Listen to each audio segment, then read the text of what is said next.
au Polysécure épisode spécial Sécure. Je suis accompagné d'Alexandre. Comment vas-tu? Je vais super bien, on est dans un cadre fabuleux. En plus, oui, on a décidé d'enregistrer en présentiel, ce qui est un cas plutôt rare dans notre cas. On va revenir sur la présentation que tu as faite au Sécure, qui était essentiellement comment rater sa gestion de crise, qui était quand même très amusante en soi. Fait que j'invite les gens à aller la revoir, ceux qui ont encore les accès pour ça, s'ils ne l'ont pas vu, ou c'est disponible jusqu'au 2 juin sur la plateforme du Sécure. Mais cela étant, on n'abordera pas vraiment le chose, on va plus parler de la genèse qui a mené à la création de cette présentation-là, parce que de là, il y a beaucoup de, je pense, d'éléments savoureux à aller explorer. Ouais, par rapport à ça, ce que moi j'ai constaté depuis des années, c'est qu'en fait, on fait des conférences et au final, les gens n'écoutent plus les conférences. C'est tellement sérieux, c'est tellement plate qu'on a les slides qui sont gris-brun, ce qui fait qu'au final, on écoute sans écouter. Et ce qui est intéressant dans une conférence, c'est quand on ressort de cette conférence et puis qu'on ressort avec du contenu, avec des choses que l'on se rappelle, des choses qui sont marquantes. Et donc c'est pour ça qu'on est parti sur ce genre de conférence qui est complètement déjantée, qui est complètement différente de ce que l'on voit habituellement. Oui, mais de toute façon, moi je l'ai écouté, j'ai trouvé ça très drôle justement de voir toutes ces facettes de comment rater son incident, puisque comme je gère peut-être moins régulièrement maintenant, mais à une certaine époque, je gérais régulièrement des crises ou des incidents. J'ai reconnu des éléments très intéressants. J'ai mes propres histoires de guerre par rapport à ce genre de choses-là. J'imagine que tu t'en as inspiré énormément de ce que tu as eu à voir au courant de ta carrière, justement pour démarrer toutes les choses, comment la rater de façon excellente. Oui, parce que ce qu'on constate régulièrement en termes de communication, par exemple, il y a des choses qui sont énormes, qui sont réalisées et en fait qui sont complètement à côté de la plaque. Et quand on explique comment faire une bonne communication, les gens vont écouter poliment, mais c'est pas pour autant qu'ils vont appliquer. Mais quand on regarde les conséquences d'une mauvaise communication, tout de suite, là, ça vient beaucoup plus percutant. C'est pour ça cette conférence, on l'a fait vraiment dans ce sens-là, pour faire en sorte qu'on ressorte en comprenant un petit peu l'impact de quand on fait une mauvaise communication ou quand on fait du déni ou qu'on ne se presse pas pour, par exemple, déclencher une gestion de crise. Et clairement, ce qui ressort de cette conférence, c'est que les gens sont beaucoup plus conscients, en fait, que quand on explique vraiment comment faire ou les gens écoutent sans écouter. Oui, de toute façon, moi, comme je mentionnais, j'ai vu des erreurs que j'ai moi-même produites dans certaines des gestions de crise dans lesquelles j'ai faites, ou que l'équipe de gestion de crise elle-même a eu quelques ratés. En général, c'est plus la communication que je vois qui est un élément qui est le moins bien maîtrisé en général. Je ne sais pas pourquoi, d'ailleurs, pourquoi c'est si peu bien maîtrisé que ça, mais ça arrive justement à une situation qui dégénère, puis tu avais des exemples quand même très intéressants de places qui ont géré, et des fois même de rattraper. Dans un cas, tu avais mentionné Samsung qui s'était rattrapé en cours de chemin, donc ça c'est, comme tu mentionnais, qu'il y avait les premiers de classe qui ont justement raté le fait de rater leur gestion de crise en récupérant la situation, là. Et puis oui, tiens, je rebondis sur ce que tu dis, parce qu'en effet, dans les conférences, quand on les fait comme ça, il y a toujours des premiers de classe qui ont une gestion de crise, qui l'ont testé dernièrement, etc. Ceux-là, on les vire, on les sort de la salle, parce que de toute façon, ça sert à rien. Moi, je veux que des cancres, parce que sinon, on ne rate pas une gestion de crise. Et c'est ça qui est intéressant. L'objectif, c'est de rater sa gestion de crise. Donc, si on a des premiers de la classe, on les vire dehors, ça ne sert à rien. Pour revenir plus sérieusement sur pourquoi est-ce que si on a fait dans ce sens-là, c'est que les mises en situation, pour moi, c'est ce qui fonctionne le plus vis-à-vis des clients. Quand on explique comment bien faire les choses, en fait, les clients, ça marche pas. Mais par contre, quand on les met dans une situation et puis qu'on pousse à l'extrême d'une situation, quand on parle, par exemple, de la communication et qu'on leur met le nez dans le caca, là, et puis qu'on prend le rôle d'un journaliste qui les peinture dans le coin, là, et qu'est-ce que c'est percutant, ça marque, et clairement la personne, il n'y a pas besoin de lui donner un cours sur la communication pour qu'elle comprenne que dès qu'elle va dire une connerie, là, ça va se retourner sur elle. Et donc de le tourner comme ça sur l'humour, là, ils le comprennent, c'est fabuleux. Oui, c'est justement, mais comme ça a eu cet effet-là sur moi, ça a l'effet sur les autres aussi, de pouvoir justement se remémorer des gestions de crise qu'on a eu à être impliqués d'une façon ou d'une autre, et justement où les choses n'ont pas bien réussi. Puis tous ceux qui ont touché moindrement une gestion de crise de tous les temps ont constaté que ces éléments-là sont présents. Donc, justement, de venir interpeller nos souvenirs sous l'humour, parce que quand même, il faut être bienveillant un minimum. C'est très intéressant, justement, puis t'en as amené 8, justement, 8 facettes à cet élément-là de comment on la rate. Et dans tous les cas, j'ai pas vu une crise qui a réussi à ne pas tomber dans le piège d'un des 8. Ah, c'est clair. Et c'est rigolo parce que dans cette conférence-là, enfin, moi, je suis un professionnel de la continuité, de la gestion de crise. Donc, normalement, c'est de faire les choses correctement. Et quand je fais cette conférence, je dis complètement le contraire de ce qu'il faut faire correctement. Donc, c'est vachement difficile pour moi. C'est pour ça qu'à chaque fois, au début de la conférence, j'ai un petit moment de blanc parce que j'ai besoin de me concentrer pour dire des conneries. Et donc, c'est tout le long, à chaque fois que je dis des conneries, là, c'est toujours difficile. Et parfois, je reprends le côté premier de la classe et franchement, ça marche pas, quoi. Donc, moi-même, je mets une petite tape derrière la tête en me disant « Ah non, non, non, non, on est mauvais, on est mauvais. » Donc, c'est vraiment intéressant dans ce sens-là. Et quand tu parles de retour d'expérience, ce qu'on constate aussi, et c'est une des bonnes façons de rater sa crise, c'est quelque part le déni, c'est de prendre du temps pour dire non, c'est pas une crise, c'est un incident, on va pouvoir le gérer à un autre niveau là. Et ça, c'est super efficace quand on veut foutre en l'air en fait sa gestion de crise. C'est surtout gérer ça dans votre coin, parlez-en en personne, essayez de bricoler 2-3 trucs, genre des trucs qui pourraient encore foutre un peu plus la merde. Et là, ça peut être encore intéressant, vous êtes sûr de la rater. Oui, puis ce que je ne comprends pas encore maintenant, parce que on a eu, disons, on va prendre à partir du début du confinement, toutes les ratés, les ratés de gestion du confinement lui-même a déjà été quelque chose d'assez spectaculaire de point de vue mondial. Chaque pays a eu les ratés spectaculaires. En ce sens-là, personne n'a appris rien. Et même après ça, on tombe en crise plus cyber. Les gens continuent à répéter les mêmes erreurs. On a eu un cas de on a la série Autopsie d'une crise qu'on fait régulièrement. On a eu Sobase, par exemple, un cas récent qui était une belle démonstration de comment rater sa gestion de crise. Mais de façon spectaculaire, c'est vraiment des premiers de classe pour rater leur gestion de crise. Dans ce cas-ci, c'est.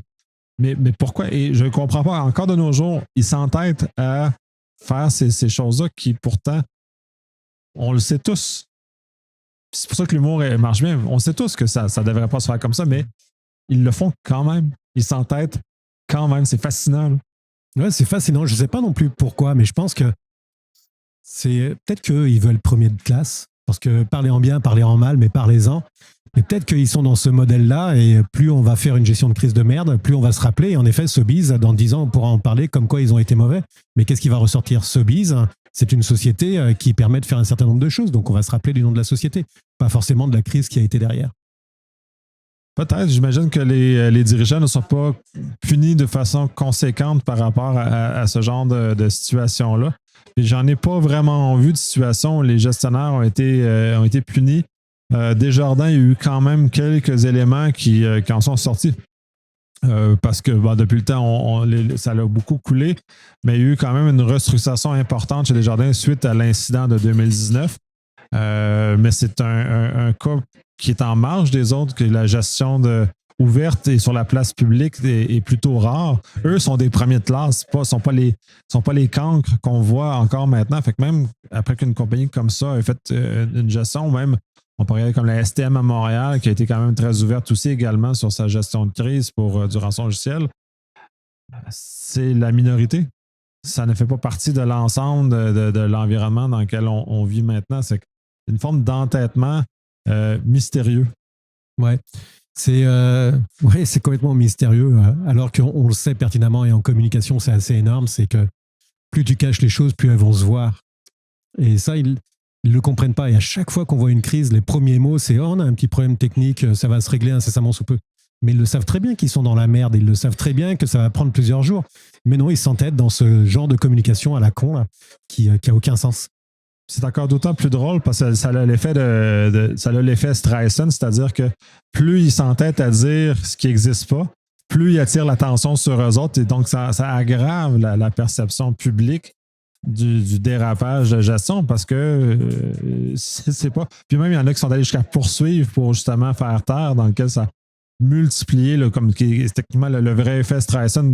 Elle a décidé de poursuivre des journalistes qui avaient fait des photos. Et donc, de ce fait-là, tout le monde s'est attiré et tout le monde a fait ça. Fait donc, cet effet-là de multiplication est généralement peu maîtrisé par les gens. encore de nos jours, dans l'univers des médias sociaux, où tout bouge vite, toute rumeur s'amplifie de façon phénoménale. Et là, ce qui est intéressant dans ce que tu dis, là, c'est qu'en effet, là, on persiste dans quelque chose et en fait, on n'apprend pas de ce que l'on vit. Et d'une entreprise à une autre, ils n'apprennent pas, en fait, alors qu'il y a des choses qui sont flagrantes. Et ça prenait le premier point, hein, c'est soyez pas prêts, en fait. Et on le sait, dans les cyberattaques, de plus en plus, il y a une entreprise qui est attaquée, on est quasiment sûr qu'elle va se faire réattaquer une fois ou deux fois encore derrière. Et pourtant, ça continue quand même et on n'apprend toujours pas. Ça touche de la stupidité. Il y a un moment ou un autre, c'est plus qualifiable, quoi. À croire que en fait, les entreprises veulent se planter.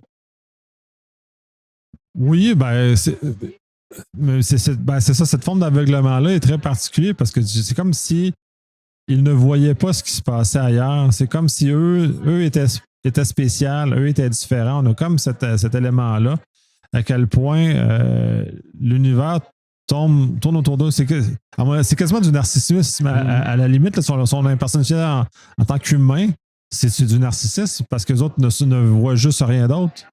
Ils ne voient qu'eux, puis eux sont magnifiques, eux sont comme ça, mais dans la réalité, c'est pas comme ça. Là, en tout cas, la réalité de la menace cyber est vraiment tout autre. Là. Puis tu le mentionnais aussi, dans la fin de la conférence, c'est pas la fameuse phrase, c'est pas quand ils sont attaqués, bon bref, mais les attaques sont constantes.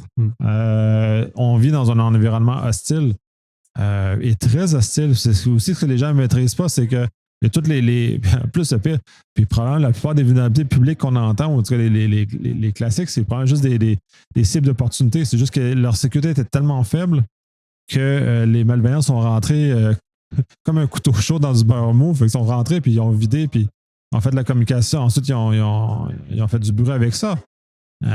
Et des fois, ils ne le font pas tout de suite. Des fois, ils vont attendre des mois, des années avant de communiquer. Là. Qu'on est dans un univers très, très particulier. Là. Ouais. Je ne sais pas ce que ça peut donner dans l'avenir, ce genre d'entreprise-là ou ce genre de façon de faire.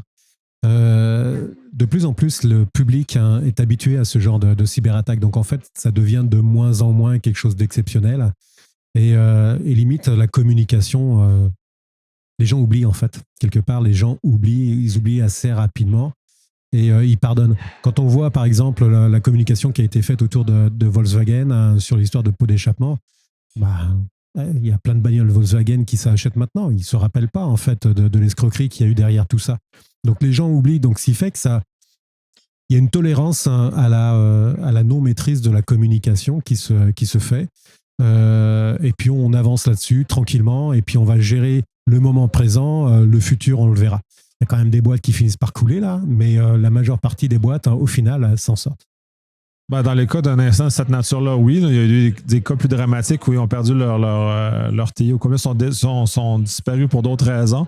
Mais d'un point de vue communication, non. Au-delà du fait, même les gens oublient, les gens n'apportent même pas d'importance à ça. Ils ne se rattachent pas dans le cas de Volkswagen. Je ne pense pas qu'une personne va dire Volkswagen, c'est une compagnie qui n'est pas fiable, qui a triché, donc je n'achèterai plus. Les gens n'ont juste même pas fait le lien entre les deux et continuent à acheter ça. Puis de toute façon, en même temps, les gens ne connaissent pas toute la portée de la marque parce que la marque possède beaucoup d'autres marques. Donc, je pense qu'ils n'ont même pas idée à quel point ces marques-là sont dans différentes choses. Donc, ça, c'est déjà un élément. Puis c'est pour ça aussi que le législateur a dû intervenir. En Europe, c'est la RGPD qui est un élément qui couvre un aspect, à mon sens, un peu trop restreint quand même, mais qui quand même vient baliser les règles avec des pénalités financières importantes. Le Québec a suivi, le Canada va suivre bientôt. On est en train de voir un peu dans l'Occident une espèce de démarche ou un chemin qui veut justement nous amener vers ce fait. Les législateurs, les pénalités qui sont associées à ce genre de choses-là. Encore là, à mon avis, il est encore trop tôt pour mesurer l'effet de cette législation-là sur, on va dire, le meilleur comportement des entreprises, à savoir s'ils vont mieux communiquer, s'ils vont mieux faire, mais ça prend ce genre de choses-là, jusqu'à ce genre de choses-là pour que les entreprises commencent à prendre au sérieux la gestion de crise. Et ça, tu parles de sérieux de la gestion de crise et on s'en aperçoit. Déjà, la mise en place d'un plan de continuité d'activité, c'est le bout du monde. La gestion de crise, c'est quelque chose qui commence à peine en fait à vraiment bouger pour des entreprises parce qu'elles s'aperçoivent que si elles ne gèrent pas la crise, bah, ça devient compliqué. Donc ça commence un petit peu à bouger, mais c'est pas encore dans les mœurs. C'est pas quelque chose qui est encore où les entreprises vont se précipiter là-dessus parce qu'on est toujours sur le modèle. Bon, on va attendre, on verra quand ça va venir. Bah, dans l'article de Romain Bouvet là, sur les biais cognitifs, pourquoi est-ce qu'en fait les entrepreneurs n'investissent pas dans leur cybersécurité et encore moins dans leur gestion de crise, ça explique qu'ils ont d'autres priorités. Et la priorité, c'est de faire tourner leur business. Donc tout ce qui va être gestion de crise, on verra le moment venu. Et en fait, c'est déjà trop tard dans le moment venu. Et on arrive sur les huit bonnes façons de foutre en l'air sa gestion de crise. Bah, la première, c'est justement de ne pas se préparer. Et donc, c'est pour ça. Et on est vraiment en fait dans ce cadre-là.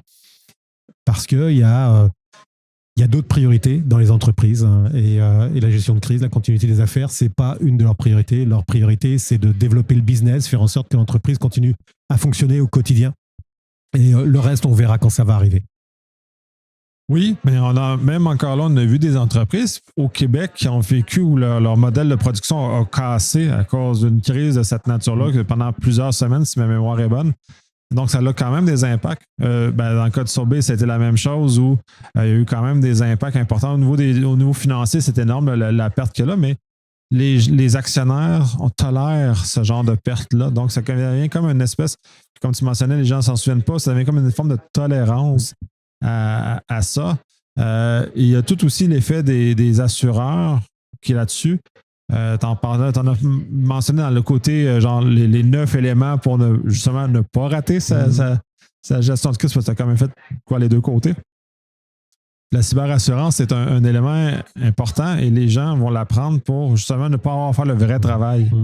Puis je crois que c'est là où les cyberassureurs ou les assureurs avec une police cyber devrait intervenir. Puis je pense qu'ils ont commencé, là, je pense que clairement, parce que les primes ont commencé à monter de façon très importante et avec raison. Puis les assurances sont allées de payer dans le bar.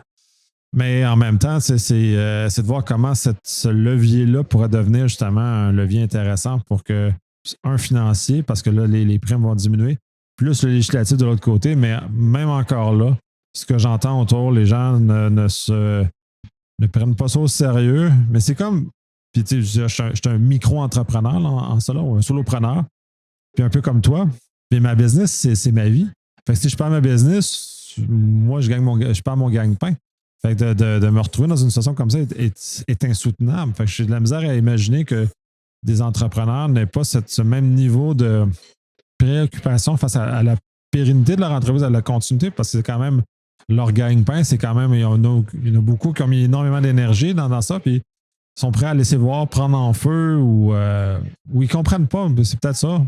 Mais ils ne comprennent pas. Moi, je vais rebondir sur ce que tu dis la dernière fois. C'est qu'ils ne comprennent pas. En fait, la seule façon de faire comprendre, c'est de les mettre en situation réelle. Ça fait partie justement d'un produit qu'on est en train de développer là. C'est une simulation de crise que l'on offre gratuitement là pour des entrepreneurs pendant 1 heure là, et on les met en situation. Vous avez votre système d'exploitation, enfin pas votre système d'exploitation, mais votre système essentiel qui vient de tomber là. Puis il y a le tour de table justement du directoire. Puis on les met en situation. Puis là, ils s'aperçoivent qu'il y a quelque chose qui ne fonctionne pas. Ah ouais, on va redémarrer nos serveurs avec les sauvegardes. Ouais, mais vos sauvegardes, elles sont chiffrées. Vous faites quoi? Et donc, on les pousse dans un retranchement. Et là, ils le comprennent parce qu'en fait, on le vit. Dans nos anciennes vies où j'étais coach, par rapport à ça, en fait, la seule façon qu'on pouvait faire avancer les choses, c'était de faire vivre des expériences qui n'étaient pas réelles, mais qui étaient simulées. Parce que le cerveau ne fait pas la différence entre le réel et puis le rêve, le simulé. Et donc, le fait d'amener ce genre de choses-là, là, ils le comprennent. Mais combien d'entreprises prennent le temps de se dire « Ok, je vais me mettre en situation pour bien comprendre comment est-ce que l'eau va être brûlante quand elle va sortir du bain ?»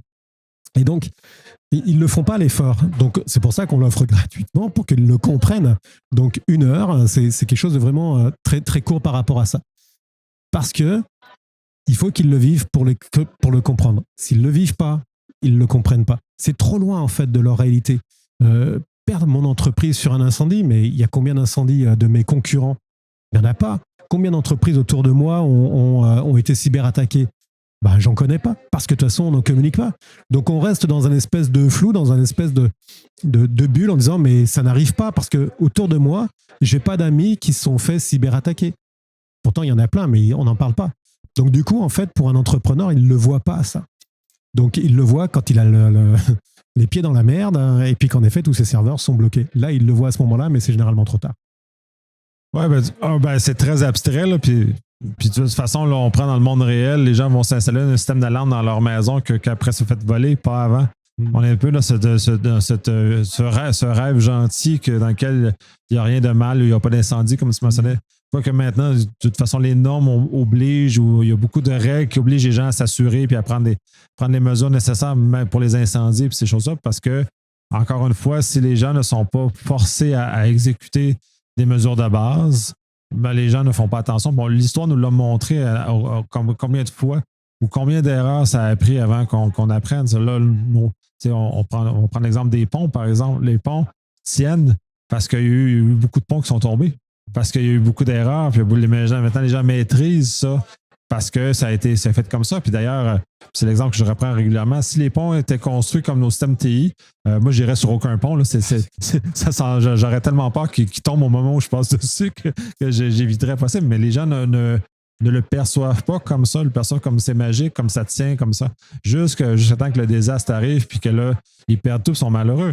On a eu le cas d'OVH, par exemple. Il y a beaucoup d'entreprises qui ont fait faillite parce qu'ils n'avaient pas présumé. Là, il y a eu des poursuites, puis ça s'est réglé de façon différente.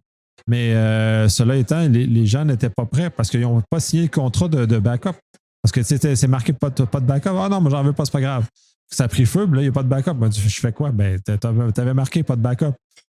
Tu sais, je suis rendu là, je peux pas être pris responsable. Là, le système de justice français ne fonctionne pas exactement comme ça. Fait qu'on est dans un autre univers, mais bref, il demeure que c'est comme ça. Fait que des entreprises ont fait faillite. Fait que dans un contexte où on se laisse parachuter puis on prend pas ça, ben dans le cas on pourrait plaider dans le cas d'OVH, il aurait dû être des bienveillants et être le père de famille, un bon père de famille, là, qui est très, très fort dans le modèle français, légal français.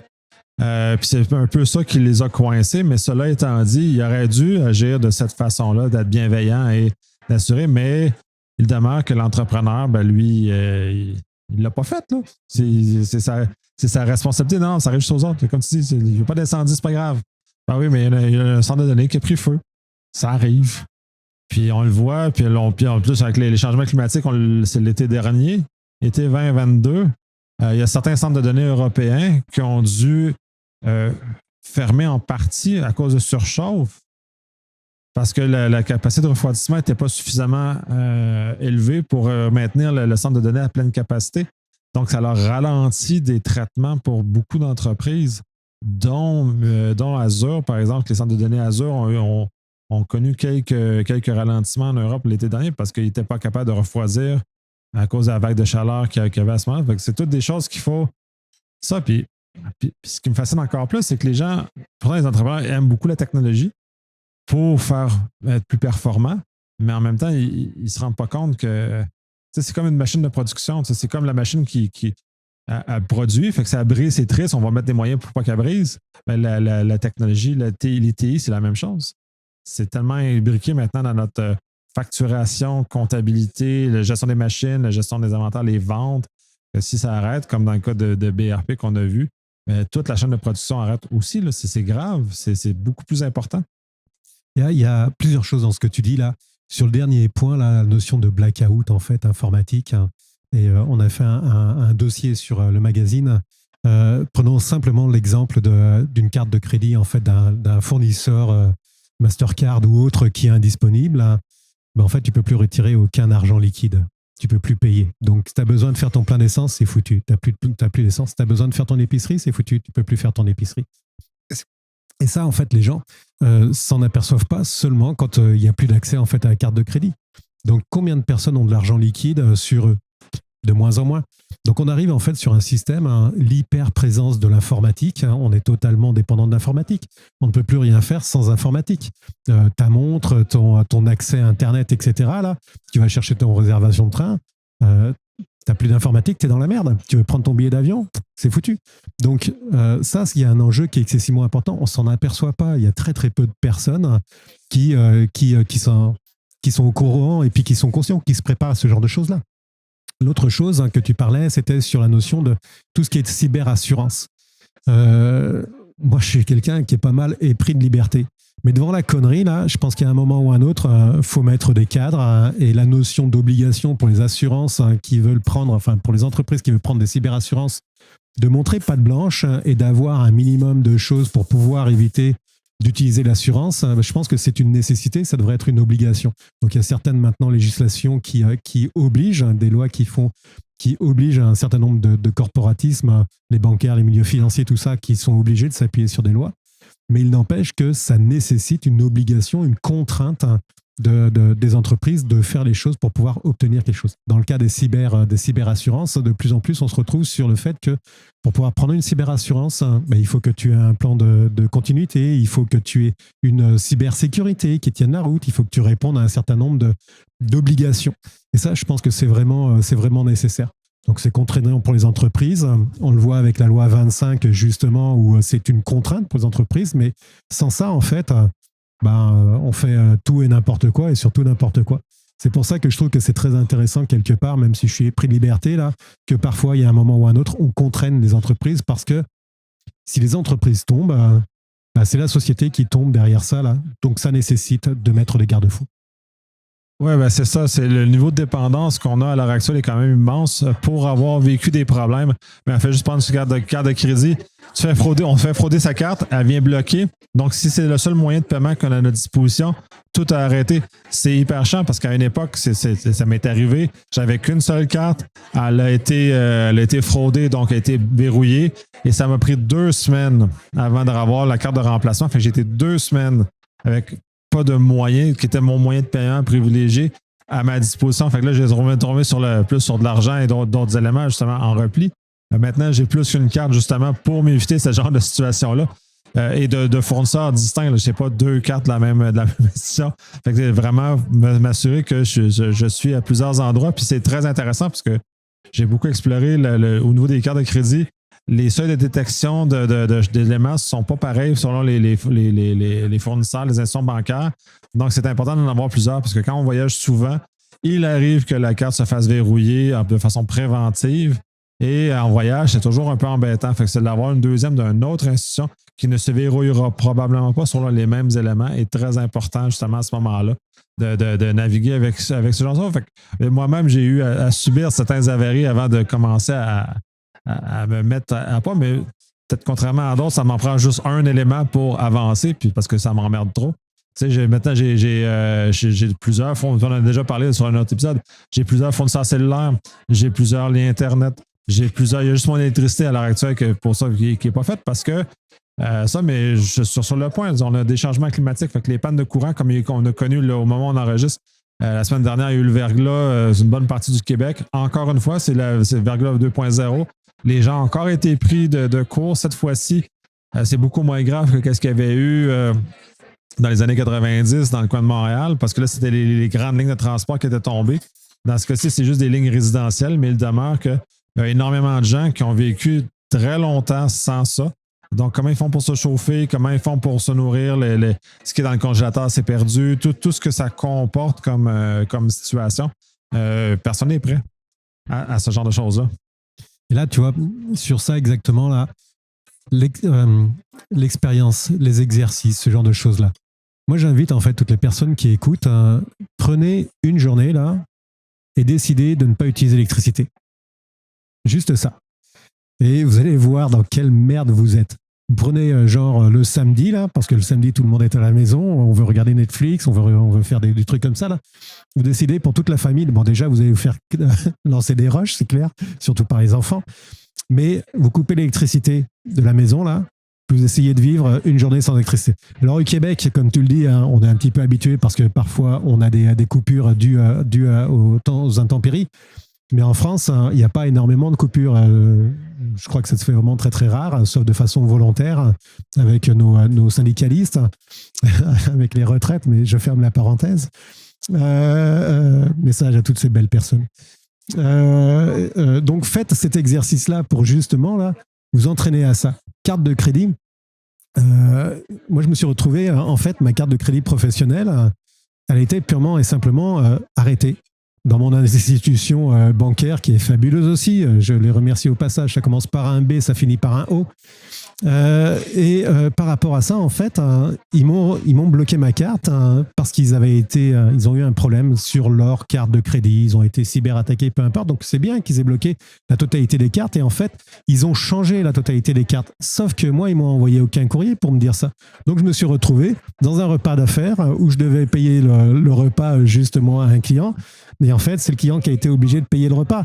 En termes de business, là, croyez-moi, là, ça n'a pas fait très, très sérieux. Donc, clairement, là, ce genre de choses-là, jouez une journée, là, pas de carte de crédit. Décidez, pareil, un samedi matin, là, vous sortez magasiner sans carte de crédit. Bah, vous allez voir qu'on est fragile par rapport à ça. Donc, ce genre d'exercice-là, ça ne coûte rien. C'est cadeau.